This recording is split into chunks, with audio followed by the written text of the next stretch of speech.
ser mi hermanita Lidia, capítulo 15, versículos 12 y 13. Hermanito Fidel, 14 y 15. Mami, 16 y 17. Bertita, 18 y 19. Hasta aquí no me falta nadie, ¿verdad? Aquí estoy, hermanita Dianita. Ah, perdóneme. Entonces, hermanita Irma, le tocaría el 20 y el 21. Buenas noches, Dianita, perdón, ¿es el capítulo 15? Hola, Bertita, buenas noches. Sí, capítulo 15 de Primera de Corintios. Sí, gracias. Entonces sería, otra vez Bertita, 18 y 19, hermanita Irma, 20 y 21, Amor, 22 y 23, hermanita 18 y 10. Lidia, ay, perdón, ¿alguien me habló? No, es que el mío es 18 y 19. Sí, del capítulo 15, versículos 18 y 19. Gracias. Sí, por nada. Hermanita Lidia, 24 y 25, hermanito Fidel, 26 y 27, Mami, 28 y 29, Bertita, 30 y 31, hermanita Irma, 32 y 33, y Amor, acabas en el 34. Hermanita Lidia, si está lista, podemos comenzar con la lectura, por favor. Sí, hola, buenas noches, hermanitos. La resurrección de los muertos. Ahora bien, si se predica que Cristo ha sido levantado de entre los muertos, ¿cómo dicen algunos de ustedes que no hay resurrección? 13. Si no hay resurrección, entonces, ¿ni siquiera Cristo ha resucitado?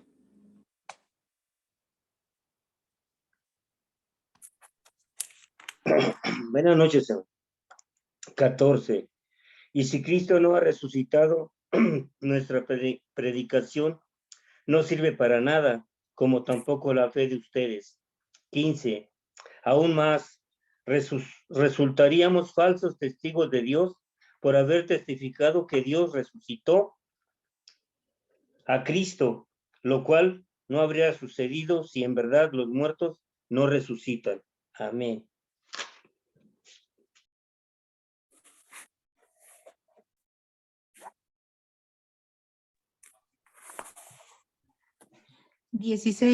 Porque si los muertos no resucitan, tampoco Cristo ha resucitado. 17. Y si Cristo no ha resucitado, la fe de ustedes es ilusoria y todavía están en sus pecados. 18. En este caso también están perdidos los que murieron en Cristo. 19. Si la esperanza que tenemos en Cristo fuera solo para esta vida, seríamos los más desdichados de todos los mortales. Amén. Amén. 20. Lo cierto es que Cristo ha sido levantado de entre los muertos, como primicias de los que murieron. 21. De hecho, ya que la muerte vino por medio de un hombre, también por medio de un hombre viene la resurrección de los muertos. Amén. 22. Pues así como en Adán todos mueren, también en Cristo todos volverán a vivir. 23. Pero cada uno en su debido tiempo. Cristo las primicias, después cuando Él venga, los que le pertenecen. 24. Entonces vendrá el fin, cuando Él entregue el reino a Dios el Padre, luego de destruir todo dominio, autoridad y poder. 25. Porque es necesario que Cristo reine hasta someter a todos sus enemigos a su dominio.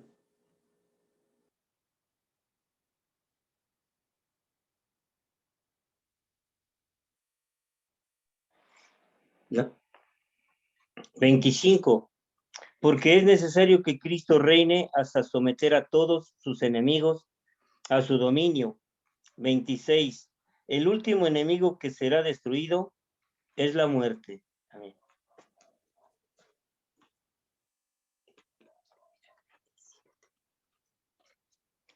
Hermanito Fidel, le tocaba hasta el 27. Ah, caray. Perdóneme, pensé que me tocaba.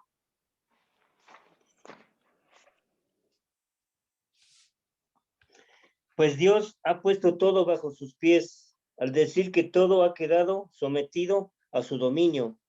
Es claro que no se incluye a Dios mismo, quien todo lo sometió a Cristo. 28. Y cuando todo le sea sometido, entonces el Hijo mismo se someterá a aquel que le sometió todo, para que Dios sea todo en todos. 29. Si no hay resurrección, ¿qué sacan los que se bautizan por los muertos? Si en definitiva los muertos no resucitan, ¿por qué se bautizan por ellos? 30. ¿Y nosotros por qué nos exponemos al peligro a todas horas? 31. Que cada día muero. Hermanos, es tan cierto como el orgullo que siento por ustedes en Cristo Jesús, nuestro Señor. 32. ¿Qué he ganado si solo por motivos humanos en Éfeso luché contra las fieras? Si los muertos no resucitan, comamos y bebamos que mañana moriremos. 33. No se dejen engañar. Las malas compañías corrompen las buenas costumbres. 34. Vuelven a su sano juicio como conviene y dejen de pecar. En efecto, hay algunos de ustedes que no tienen conocimiento de Dios. Para vergüenza de ustedes, lo digo. Muchas gracias, hermanitos, por su participación. Y bueno, pues continuamos en el capítulo 15, hablando acerca de la resurrección, ¿verdad? La resurrección de Cristo. Estuvimos hablando ayer de ese tema. Ahora en el subtítulo de lo que acabamos de leer hoy, la resurrección de los muertos. Y primeramente Dios, ¿verdad? Mañana vamos a ver la siguiente parte y que tiene como subtítulo el cuerpo resucitado. Entonces, todo este capítulo Pablo utiliza para hablar acerca de la resurrección. Primeramente, la resurrección de Jesús, ¿verdad? Y estuvimos leyendo en el versículo del 12 al 19, ¿verdad? Y la idea principal de estos versículos es que si no hay futura resurrección corporal, e insistimos, ¿verdad? Resurrección corporal, ya que estuvimos hablando ya de algunos temas, ¿verdad? De lo que creían los gnósticos, que si solamente en esta transformación espiritual de la vida, esa era la resurrección, ¿verdad?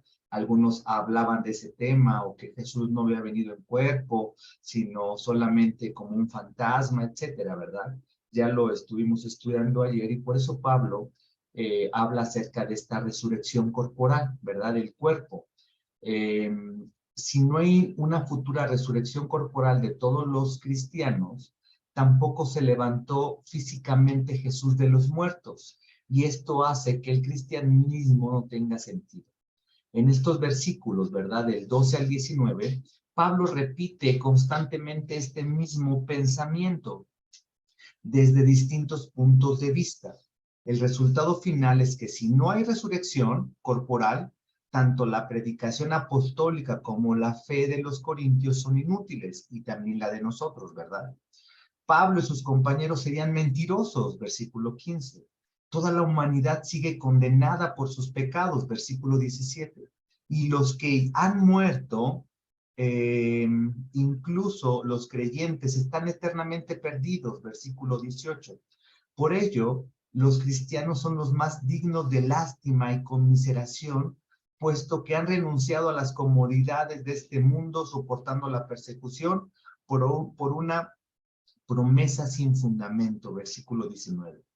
Pero ninguna de estas cosas es cierta, ¿verdad? Pablo está haciendo o dando estos ejemplos, ¿verdad? Si Jesús no hubiese resucitado de los muertos, como sí resucitó, porque vimos, ¿verdad? En el versículo de ayer, como estos testigos, ¿verdad? Cefas, el mismo Pablo, estos 500, a quien se les apareció Jesús, a los 12, ¿verdad? Después a los apóstoles, etcétera. hubo testigos, ¿verdad? De que Jesús había resucitado, ¿verdad? Que había muerto y que en este cuerpo había resucitado y después había ascendido. Entonces, en estos versículos Pablo está exponiendo que si Cristo no hubiese resucitado, vana sería nuestra fe, vana sería el evangelio, vanos serían muchas cosas. Pero este no es el caso, ¿verdad? Porque Jesús realmente resucitó, ¿verdad? Ninguna de estas cosas es cierta.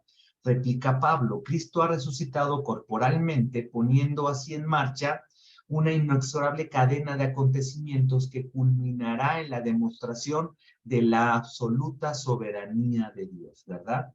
Cuando Jesús venga por segunda ocasión y entonces se desate, ¿verdad? Porque estuvimos leyendo en cartas anteriores de que la segunda venida de Cristo, Jesús Dios en ese momento va a soltar a la bestia, ¿verdad? Que la ha tenido, al anticristo, que lo ha tenido, detenido hasta que suceda esto. Y dice la palabra que después de que Jesús venga, ¿verdad? Y nos lleve con él, van a pasar 36 meses en el que la bestia y el anticristo van a reinar, ¿verdad? En esta tierra. Y posteriormente, ni un minuto, segundo más, Jesús entonces los pondrá completamente bajo sus pies, los mandará a donde el Señor ha destinado, y entonces Jesús reinará juntamente con nosotros durante 1000 años, ¿verdad? Esto es lo que habla la palabra de Dios, y que en versículos adelante estamos leyendo un poco acerca de esto. Entonces, más adelante, del versículo del 20 al 23, ¿verdad?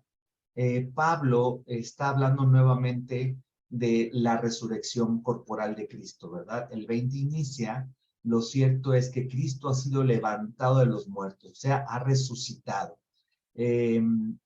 Garantiza la futura resurrección de todos los creyentes, igual que las primicias de una cosecha. Anticipan la plena recolección que seguirá más adelante. En el Antiguo Testamento, en el Levítico, ¿verdad? Habla acerca de las primicias, los primeros frutos, ¿verdad? Y que anteceden a los siguientes frutos, ¿verdad? Está hablando acerca de esto también. Pablo señala el paralelismo entre el pecado de Adán, que lleva a la pecaminosidad de toda la humanidad, y la resurrección de Cristo, que lleva a la resurrección de todos sus seguidores, ¿verdad? Está hablando Adán, ¿verdad? El primer Adán, el primer hombre, y a Cristo también se le conoce como el segundo Adán, ¿verdad? El primer Adán pecó y trajo, ¿verdad? Con él desencadenó circunstancias en toda la humanidad, ¿verdad? Que toda la humanidad fuera pecadora. Tenía que venir Adán como hombre. Hemos estudiado que en el Génesis, ¿verdad? Cuando dice que Dios hizo a Adán del polvo de la tierra, o sea, lo hizo humano, lo hizo de esta estructura, ¿verdad? En esta tierra. Y Jesús tenía que venir como humano también para poder desatar, para poder quitar todo eso que el pecado de Adán, a través del pecado de Adán, toda la humanidad estaba sujeta. Jesús tenía que venir como hombre, ¿sí? Y morir como hombre para después resucitar y subir, ¿verdad? A ascender al cielo. Entonces, en estos 3 versículos, Pablo está hablando de esta circunstancia. Romanos 5, 12, 21 dice: por medio de un solo hombre el pecado entró en el mundo, y por medio del pecado entró la muerte. Fue así como la muerte pasó a toda la humanidad, porque todos pecaron. Está hablando de Adán. Antes de promulgarse la ley, ya existía el pecado en el mundo. Es cierto que el pecado no se toma en cuenta cuando no hay ley. Sin embargo, desde Adán hasta Moisés, la muerte reinó, incluso sobre los que no pecaron, quebrantando un mandato como lo hizo Adán, quien es figura de aquel que ha de venir, figura humana, ¿verdad? Jesús como humano. Pero el pecado de Adán no pudo compararse con la gracia de Dios, Pues si por el pecado de un solo hombre murieron todos, ¿cuánto más el don que vino por la gracia de un solo hombre, Jesucristo, abundó para todos? Tampoco se puede comparar el regalo de Dios con las consecuencias del pecado de Adán.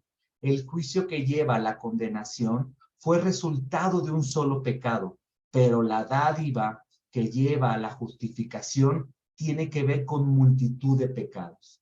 Pues si por el pecado de un solo hombre reinó la muerte, con mayor razón los que reciben en abundancia la gracia y el don de la justicia reinarán en vida por medio de uno solo, Jesucristo. 18. Por tanto, así como un solo pecado causó la condenación de todos, también un solo acto de justicia produjo la justificación que da vida a todos. Porque así como por la desobediencia de uno solo muchos fueron hechos pecadores, también por la obediencia de uno solo muchos serán justos.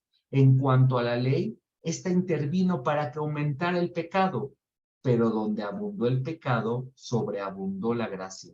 Y así como reinó el pecado en la muerte, reine también la gracia que nos trae justificación y vida eterna por medio de Jesucristo, nuestro Señor, ¿verdad? Esto es lo que está hablando Pablo en los versículos del 20 al 23. Puesto que Adán representaba a sus futuros descendientes, es decir, a toda la raza humana, el pecado pasó a todo el mundo.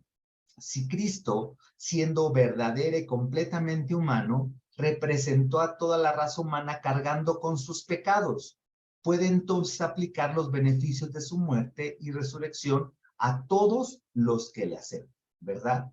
El libro de Hebreos, que es un libro muy interesante y que primeramente Dios podamos compartirlo, habla de Jesucristo completamente, ¿verdad? Y que tendríamos que todos estudiarlo muy a detalle porque eso nos lleva, ¿verdad?, a un conocimiento mayor de Jesús. Hebreos 2, del 5 al 9 dice: Dios no puso bajo el dominio de los ángeles el mundo venidero del que estamos hablando, como alguien ha atestiguado en algún lugar. ¿Qué es el hombre para que en él pienses? ¿Qué es el Hijo del Hombre para que lo tomes en cuenta? Está hablando de Jesús. Lo hiciste poco menor que los ángeles y lo coronaste de gloria y de honra. Todo lo pusiste bajo sus pies. Sigue hablando de Jesús. Si Dios puso bajo él todas las cosas, entonces no hay nada que no esté bajo su dominio. Ahora bien, es cierto que todavía no vemos que todo esté sometido a él. Sin embargo, vemos a Jesús, quien fue hecho un poco menor a los ángeles, coronado de gloria y honra por haber padecido la muerte. Así, por la gracia de Dios, la muerte que él sufrió resulta beneficio de todos, ¿verdad? Gracias al sacrificio de Jesús en la cruz, todos los que le seguimos, ¿verdad?, hemos sido beneficiados, hemos sido salvados, hemos sido redimidos. Solo los que hemos aceptado a Jesús como nuestro Señor, como nuestro único y suficiente Salvador, ¿verdad? Y cuando en el versículo 22 dice, todos mueren, el término todo significa todos los que están relacionados con Adán, mientras que en todos volverán a vivir, hace referencia a todos los que están relacionados con Cristo, ¿verdad? Como lo aclara en el versículo 23, que dice, los que le pertenecen, nosotros le pertenecemos a Cristo. Pero la resurrección general de los creyentes al regreso de Cristo es solo el comienzo, ¿verdad? Entonces, hemos hablado de la predestinación, ¿verdad?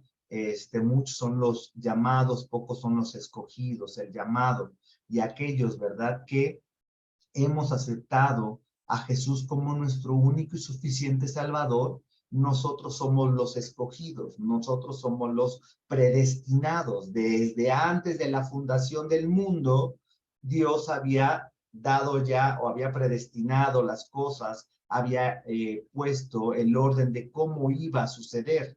Entonces, la salvación está al alcance de todos, pero requiere una respuesta personal de fe, ¿verdad? Y de aceptación en Jesús. Y solamente aquellos que lo hemos hecho, que lo hemos aceptado, entonces nosotros somos los escogidos, nosotros somos los predestinados y nosotros somos, ¿verdad? De Jesús, le pertenecemos a Jesús. ¿Hasta aquí hay alguna duda, algún comentario? ¿Vamos bien? Está bien, hermanito, gracias. Sí, vamos, Ciela. Muy bien, gracias.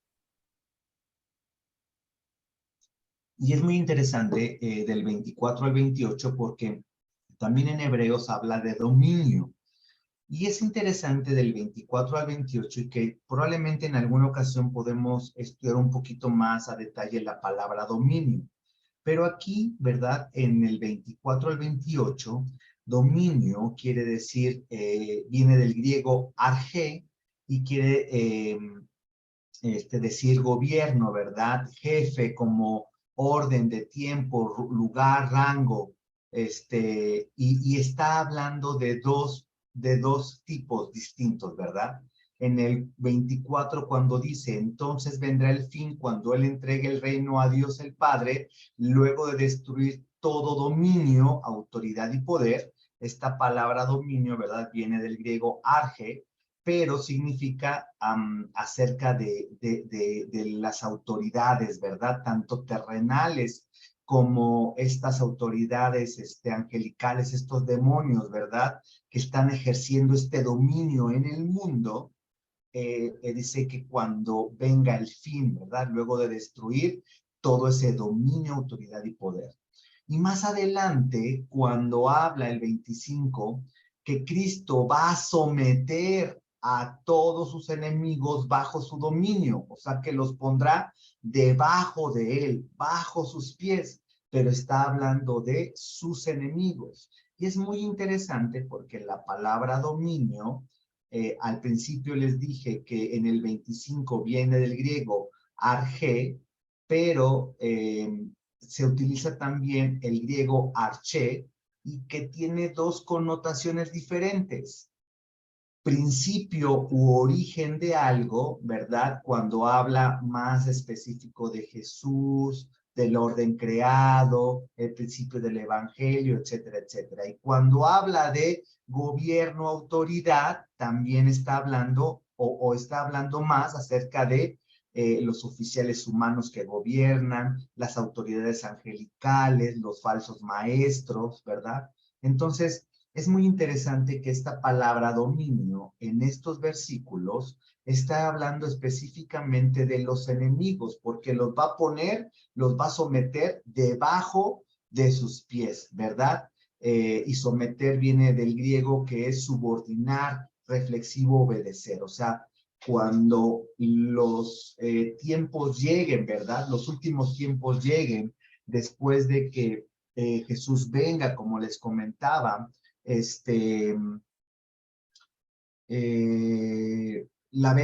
anticristo, la bestia, van a reinar durante 36 meses y después Jesús vendrá, dice que sujetará a la bestia durante 1000 años, sus 1000 años serán el reino de Jesús junto con todos nosotros, ¿verdad?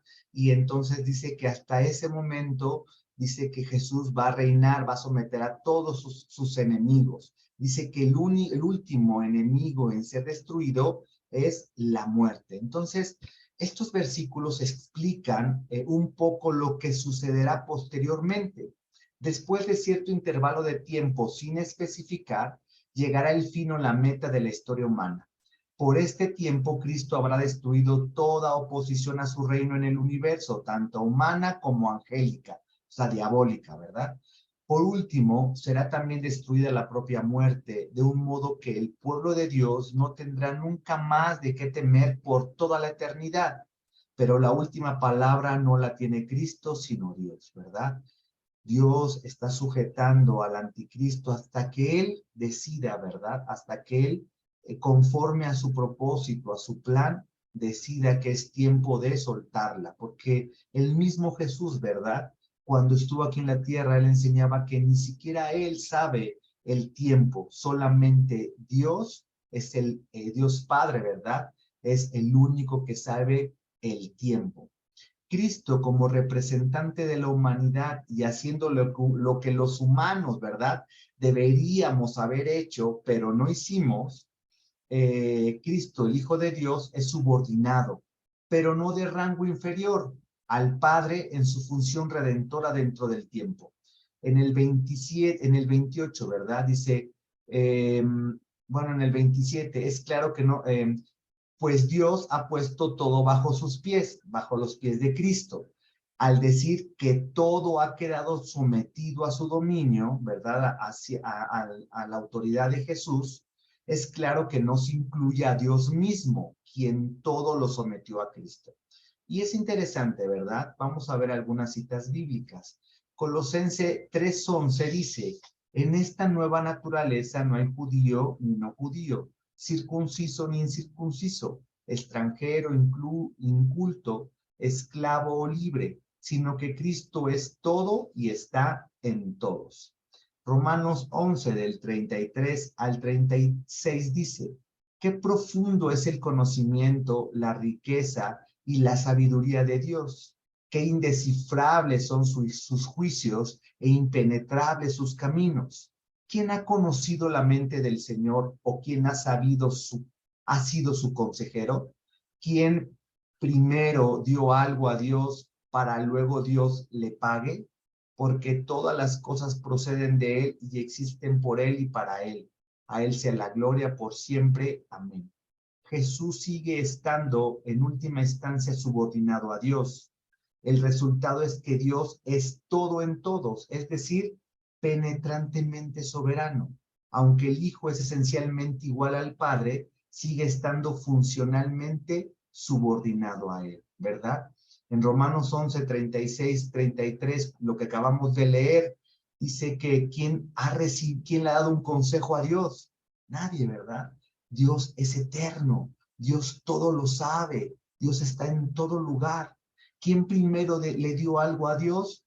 Nadie, ¿verdad? Siempre es Dios el que está sobre todas las cosas y que ha puesto bajo los pies de Cristo, bajo su autoridad, todas las cosas. Pero Dios sigue siendo Dios, Jesús, el Hijo, sigue siendo Jesús. Sin embargo, ¿verdad? Hay un orden que hemos hablado de este sometimiento.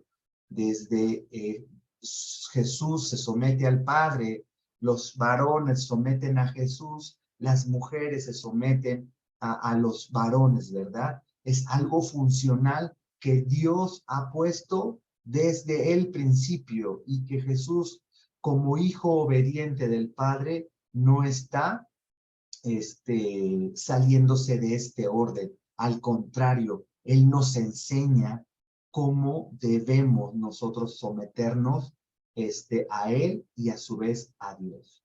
No sé si hasta aquí hay duda, vamos bien, ya casi vamos a terminar. Sí, vamos bien, gracias. Vamos bien, ¿verdad? Ok, muy bien, gracias. Y al final del versículo 29 al 34, cuando dice, si no hay resurrección, ¿qué sacan los que se bautizan por los muertos? Si en definitiva los muertos no resucitan, ¿por qué se bautizan por ellos? Y probablemente este versículo nos pueda sacar un poco de balance, ¿verdad? ¿Cómo que se bautizan por los muertos? Y recordemos que hay cosas, hay problemas específicos de aquella época que Pablo, ¿verdad?, está atacando en estas cartas. Y los padres de la iglesia primitiva o los primeros cristianos, ¿verdad?, aluden a ciertas prácticas entre los grupos gnósticos del siglo I que llevaban a creyentes vivos a bautizarse por aquellas personas de su secta que habían muerto sin bautizarse.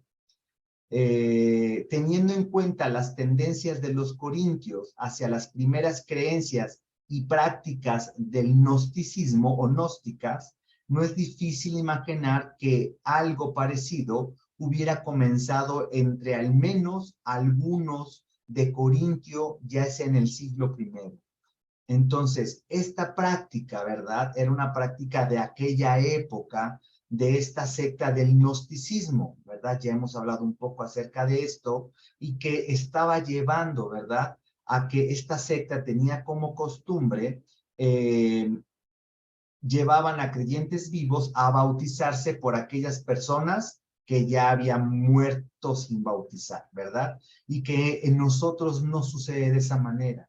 No podemos, la salvación es personal, ¿verdad? El bautismo es personal, no es que, y menos por alguien que está muerto, ¿verdad? La salvación, cuando la palabra dice, yo y toda mi casa serviremos a Jehová, no está hablando de que si uno es salvo, en automático los demás son salvos. Hemos hablado que esa era una práctica de aquel entonces, que el padre, ¿verdad? El jefe de familia en aquel entonces acostumbraba que si el jefe de familia era judío, todos los que vivían en esa casa tenían que ser judíos porque esa era la norma.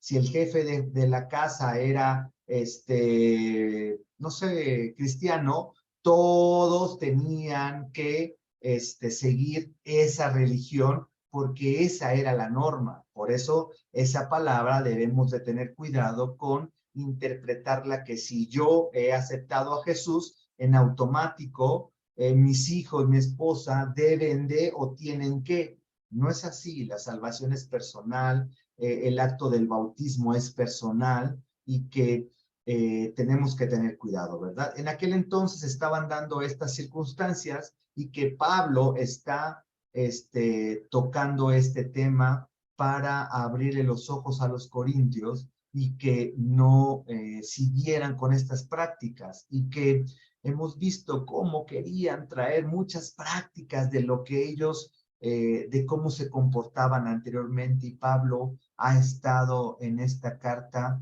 hablando acerca de todas esas prácticas que no están ahora en lo que creemos, ¿verdad? En las enseñanzas que Jesús nos dio.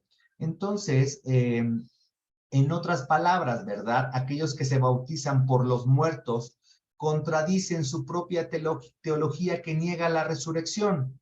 Recordemos que los gnósticos también no creían en la resurrección, sobre todo en la del cuerpo, porque ellos creían que el cuerpo era pecaminoso.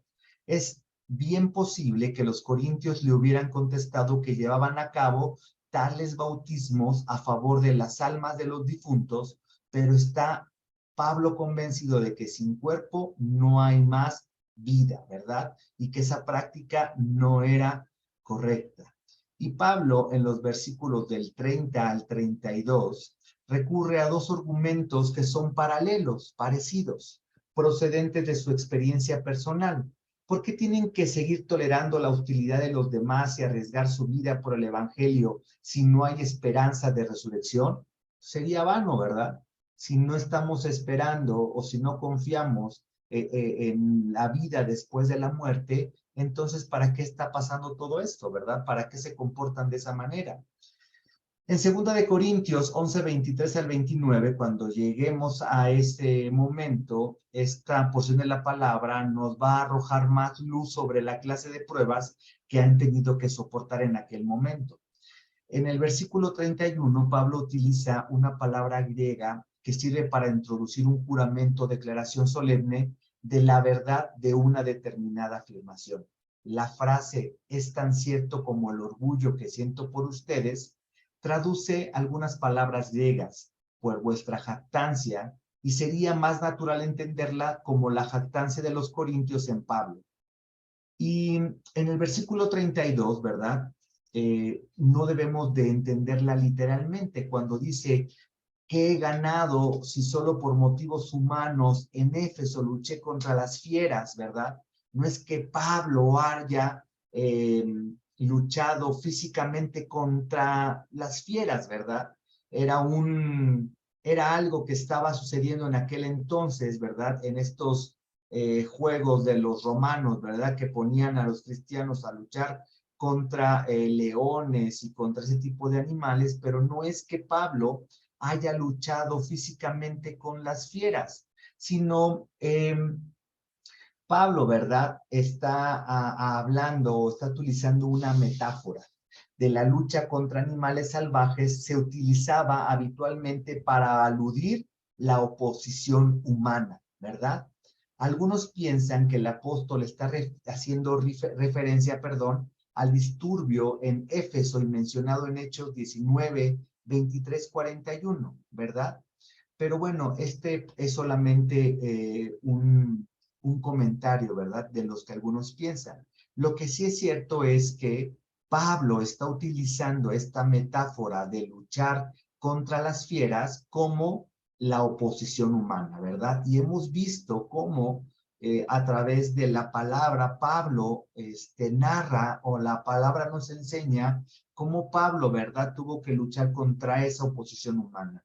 Cuando lo apedrearon, cuando, es más, en esta carta, ¿verdad? Los corintios, algunos corintios ponían en tela de juicio su apostolado, su ministerio de parte de Dios, y que en la segunda carta vamos a estudiar un poco más, ¿verdad? De esto está hablando Pablo, de esta oposición humana a la cual, por predicar el evangelio, ¿verdad? Por imitar a Cristo, por seguirle a Él, ha sido manifiesta no solamente en la vida de Él, ¿verdad? También puede ser en nuestras vidas, cuando nuestros familiares, nuestros amigos nos pueden dejar de hablar o nos critican, ¿verdad? Por comportarnos como nos comportamos, por creer en lo que creemos, por seguir a Jesús. También es esta oposición humana, ¿verdad? Y bueno, más adelante vemos cómo Pablo sigue hablando acerca de, en el 33 dice, no se dejen engañar, las malas compañías corrompen las buenas costumbres. Y hemos hablado también acerca de esto, ¿verdad? Algunos mensajes de la prédica, algunas enseñanzas del pastor ha tocado esta parte de las malas compañías corrompen las buenas costumbres. ¿Con quién nos estamos juntando, verdad? ¿Quiénes son nuestros amigos? En el mundo, ¿verdad? Hay algunas ideologías que dicen que somos muy parecidos a las 5 personas que más influyen en nuestro círculo cercano, ¿verdad? Y esto es de alguna manera cierto, porque aprendemos, ¿verdad?, a hablar como ellos, porque en la palabra nos enseña un ejemplo muy claro cuando Pedro, ¿verdad?, niega a Jesús, y está en la hoguera, esperando ahí qué es lo que sucede con Jesús, y los que están ahí, los siervos del sumo sacerdote, ¿verdad? Le dicen, caminas como él, hablas como él, vistes como él. Esta influencia de Jesús en la vida de los apóstoles, ¿verdad?, que los hacía responder como Jesús respondía. Entonces, ¿de quién estamos siendo enseñados? ¿De quiénes están impactando nuestras vidas, verdad? Que pueden corromper estas buenas costumbres, esto que el Señor ahora está transformando en nuestras vidas. Y bueno, Pablo, ¿verdad?, en el 34 les dice, vuelvan a su sano juicio como conviene, no se pierdan, no tengan estos oídos a todas estas doctrinas o falsas doctrinas que están dentro de la iglesia, ¿verdad? Dentro de Corintio, y que los están desviando. Vuelvan a su sano juicio como conviene y dejen de pecar, ¿verdad? En efecto, hay algunos de ustedes que no tienen conocimiento de Dios. Para vergüenza de ustedes les digo, ¿verdad? Estos corintios que se creían tan sabios, que creían tener tanto conocimiento y que estaban desviándose, escuchando, ¿verdad?, falsas doctrinas, y que los estaban llevando a desviarse, pero sobre todo, ¿verdad?, había congregantes dentro de Corintios que no tenían este conocimiento de Dios, ¿verdad? Que solamente el conocimiento lo estaban tomando como selectivo, solamente para unos, y que esto lo hemos estudiado en capítulos anteriores, Y no es así, ¿verdad? La iglesia tiene, el cuerpo de Cristo tiene que llegar a un conocimiento de Dios, a una estatura del varón perfecto, ¿verdad? Todos debemos de avanzar para poder llegar a la madurez que el Señor nos está pidiendo que lleguemos, para que lleguemos cada vez a ser más como Jesús, ¿verdad? No es solamente de uno, es para todos, ¿verdad? Todos debemos de caminar en la mano y tener este crecimiento unos y otros, ¿verdad? Entonces, Pablo está hablando acerca de estos temas hasta este versículo 34 y que más adelante, ¿verdad? Porque este capítulo termina hasta el versículo 58, va a hablar acerca de la resurrección, de cómo serán los cuerpos, ¿verdad? En esta resurrección después de la muerte. No sé si hasta aquí haya alguna duda, algún comentario. ¿Todo bien? Todo bien, hermanito. Pues sigamos, ¿verdad? Escudriñando la palabra, sigamos meditándola. Y primeramente Dios, si así lo permite, nos vemos el día de mañana. Le voy a pedir a mi hermanita Irma si nos apoya con la oración para finalizar, por favor.